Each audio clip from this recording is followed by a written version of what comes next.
Gidayeg sa Office of Civil Defense Region 11 ang kaandam o paspas nga aksyon sa mga Local Disaster Risk Reduction and Management Offices o kooperasyon sa katawhan kalabot sa giisyong tsunami alert sa PHIVOLCS kagahapon. Atong sayro ng detalye niini sa live report ni John D. Esteban. John D. Yes, Sara, pero sumala sa OCD-11, kinahanglan nga mas paliguunon pa ang kaandam sa katalagman ilabi na sa tsunami. Usa sa mga paspas nga may aksyon sa giisyong tsunami alert sa PHIVOLCS kagahapon sa hapon sa posibilidad nga moigo ang tsunami wave nunot sa pagigo sa magnitude 8.8 nga linog sa Russia. Moang City Disaster Risk Reduction and Management Office sa Tagum City, Davao del Norte. Sumara sa LDRRRMO, ana sa gatusan kabanay ang gipahikling sa gipatumang preemptive evacuation sa mga namuyo sa coastal area sa 5 ka barangay. Mikabat sa 390 ka mga pamilya ang atong na-evacuate ug nasa 1,065 individuals. Humaniini pag-lift sa tsunami alert ato apod siguro nga hanay pud sila nga mapapauli sa ilang mga panimalay.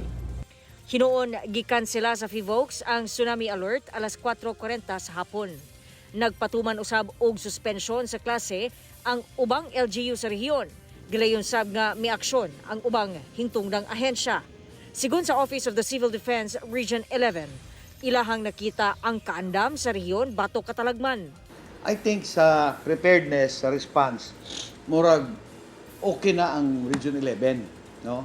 Meaning ang mga tao motuo, maminaw sa radyo, sa TV o sa social media og advisories gikan sa government. And they are doing it religiously. And ato ang partners on the ground, barangay disaster responders, municipal, ato ang mga Bureau of Fire nga station dito, ang police, ang army, they immediately cooperate. They know already what to do. Hinuon sumala ni Dayang Hirang, kinahanglan pagid pahugtan ang pagpangandam batok sa The Big One nga mo generate og tsunami.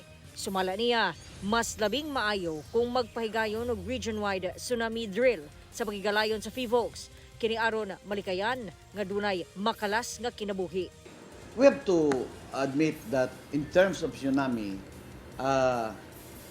napatay mga gaps o kakulangon. Ang system magud karon every year duha tulura ka communities, no? Eko kano sa patamahuman. We have to do it as a region, no? Regional scenario sa ato ang ingon nga the big one in Davao region and similar kana sa the big one in Greater Metro Manila. Yes, Sara, parawagan sa OCD-11 puno ang kanunay nga kooperasyon sa publiko ug pagtuman sa mga mando sa responders ingon man sa mga disaster management authorities. Sara. Okay, dagang salamat, John D. Esteban.